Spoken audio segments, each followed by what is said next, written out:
Okay, well, hi guys, welcome to Rock City for the Firefest. Hi Dave.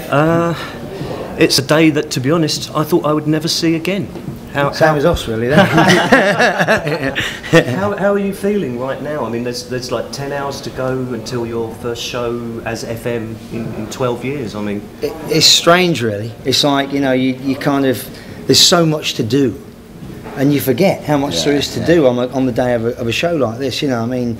You know, it really is just, you don't have time to think, so you don't get nervous until just before the show. It's a little like doing an under-12 school trip. That's what it's like. No organising. Chaotic. We were at the Burger King last night, weren't we? We were, yeah, living it up. Yeah. As long as the Sonatogen arrives in time, we'll be like... But I mean, this has been spoken about for quite some time, and you've always made it pretty plain that you wouldn't do it unless you were kind of really rehearsed up to the nine. Obviously, that's what you've done, is it? I hope. Nah. I haven't heard it yet. There's a bloke involved with the Firefest called Kieran, and it's all his fault, basically. Yeah, blame him. Yeah. Now we sort of Kieran's asked if we'd be interested in doing it for a long time, and there's been all sorts of things come in. Would you get the band back together to do this and that? And we've always sort of steered clear of it, Dave. I think we parted on good terms. We've always been mates through the 10 years we worked together, all right, with Merv, and we've sort of all stayed friends. And apart from him, yeah, you know, I can't stand him. But I mean, it's like it's kind of, it just seemed like the right time, really, didn't it, Merv? You know, Kieran asked us. It had been a while, and we thought, you know, we better do it before we're in an old people's home, you know. So here we've got about 2 hours. Yeah, you know, before the van arrives. The thing is, you know, the Tinterweb has taken over, isn't it? I've been banging on about record companies not getting your record in the shops or the posters up till the day after the tour finishes. You know, and you have 4 bob, 9 and a tenner per album. Yeah. It's all just changed. It just doesn't work anymore. It's any kind of band. Any of the old bands that had any kind of pedigree, you can stick it in the old computer and up it comes. Yeah. It's worldwide access now, and it's like everybody knows what you're doing. You can let everybody know. I mean, the O2 Centre, there's been band after band, Bon Jovi, everybody's been playing there. I didn't know anything about it. You don't see posters, but if you put it on the old computer, you find out about it. It's a different world, didn't it? It's all changed. Invented the mobile phone when we started. Since our day, you know. Are you all into what goes on the internet? He's an expert, aren't you, mate? A computer wizard, me, Dave, as you can imagine. I can't even work my pedal board, so. Why didn't you just now then? But seriously though, I mean, you've obviously all kept playing music during the time you've been away, but did you actually miss FM? Because I know all your interviews at the time, everybody said, are you going to do it again? You're going to do it again? Did it piss you off, and did you actually miss it at the same time? I think at first we obviously missed being together. We were together for like a long time, so you become a family, you know, but everybody's busy. We're all sort of older now. Merv's always busy, Anne's busy. I don't know what he does, but he's busy. I stay busy. You stay busy, don't you? I mean, the last couple of years of FM, we were just really dragging it out, trying to keep it going, hoping something would come round the corner. And we look back now, you think, well, we split up and finished all in a week, but it was a good year and a half. We'd made a mind up a long time before we stopped. At least we didn't go grunge like a lot of bands tried, you know what I mean? It had gone, the rock thing had gone, all the record companies were, it was over with, wasn't it? That's true. I mean, one question I did want to ask you, you know, obviously in about 86, 87, you were the name on everybody's lips. You did the Bon Jovi tour, you know. Yeah, everybody's tour. It's a nasty question, I know, but, you know, why did you fail to fulfil that potential? Do you have any theories at all?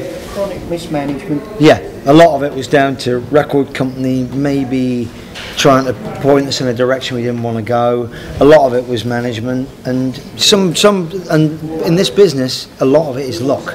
One we didn't thing have is, that. Yeah, one thing is. We spent a lot of time touring Europe and the UK, and we should have just gone straight to the States. We were victims of having a small success here, and that's what sort of it hampered us more than anything. They just kept ramming us out on the same tours because it's like, well, the album's selling, well, you need to tour again. And we wanted to lots of territories that we sold records and we never even went to. Yeah, you know, we never even covered them because it was like, no, do another British tour. The album's picking up sales, it's selling well, you know. And wrong thing to do. Wrong thing to do. You did get to Hammersmith Odeon level, didn't you? Which is something to be proud of. Yeah, you know, we did a few, didn't we? You know, we did Wembley and support slots, but no, we did some great gigs. But to get to Hammersmith without a hit single is something, you know. Yeah. What was the first rehearsal like then, when you all got back in a room together? Don't ask. We're trying Something that I can't even trying explain. to tell stories about people whose names we couldn't remember for a start, or each other's. We can names. actually remember Well, each that other. bloke- Yeah. No, you don't know. Seen him, you do before, yeah. It's like, no, it was all right, Dave. Actually, it was quite good fun, wasn't it? It's We just been sort of- okay. It's been- We hammered through Me them and you and played the wrong guitar part right the way through till about last week. I was like, oh, you played that bit, I didn't.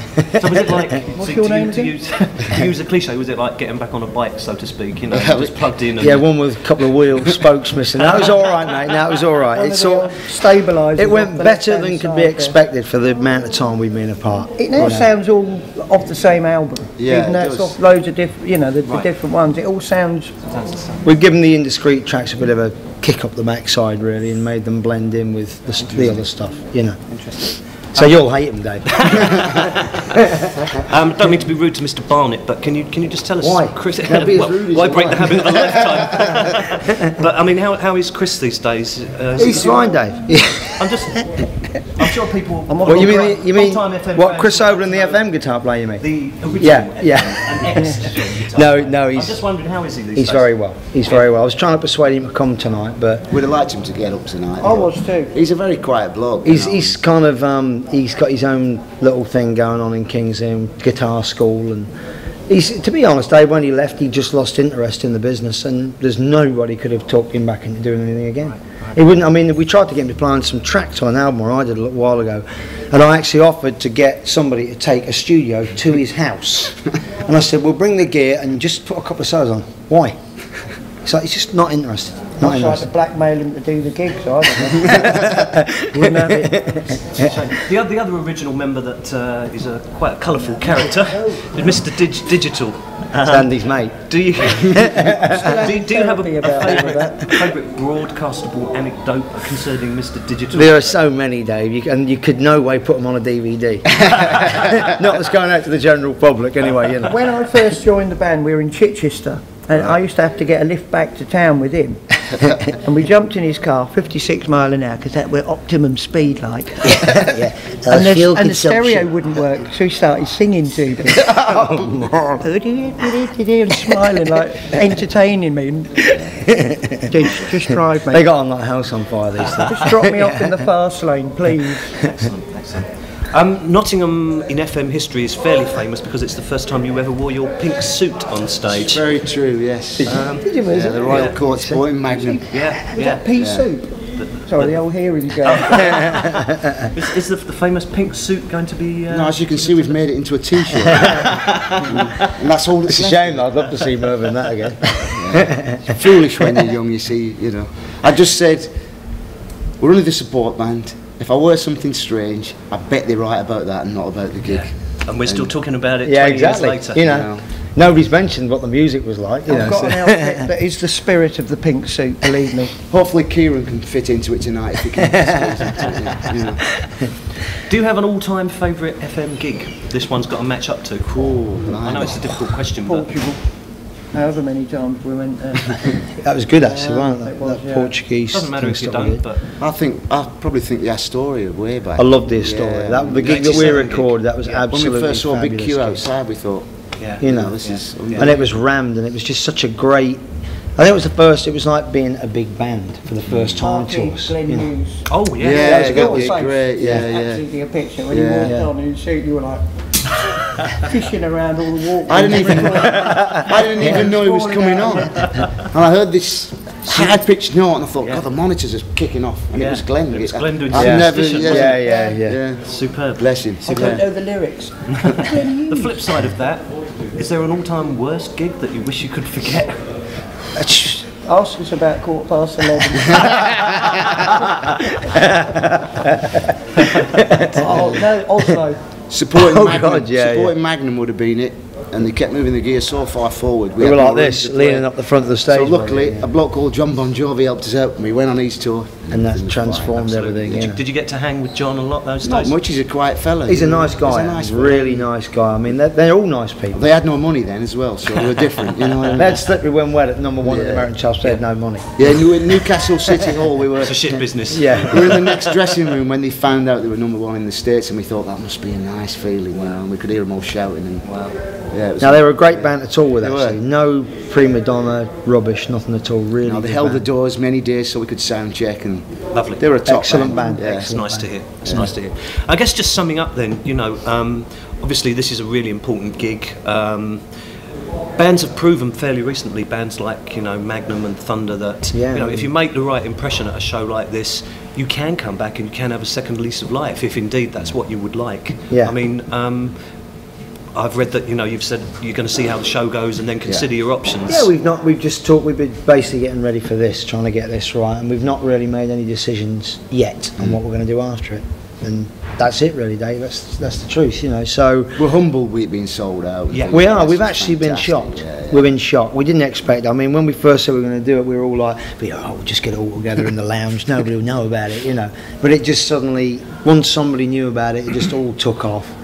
And it's in our hands now, isn't it? Yeah. You know, it's. But you've said you've had offers for festivals and stuff. Yeah, people down the years. Obviously, people said, "Will you get the band back together? Well, you can do this. Will you do this?" But we've always we always said also we'd never ever get back together unless it was one of the all original lineups. We have to have a proper FM lineup. This is how we left it. This is the lineup. This is the last this was lineup the FM, we had. So absolutely. That's how it had to be. So it had to wait until we could get everybody together to do it as well, and you know, and here we are, you know.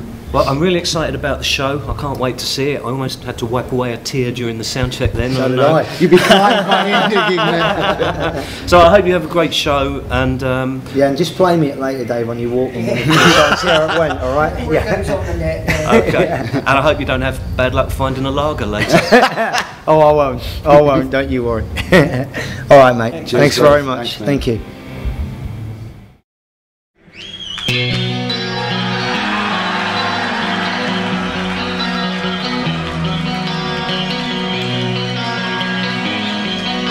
Let's see your voices, come on.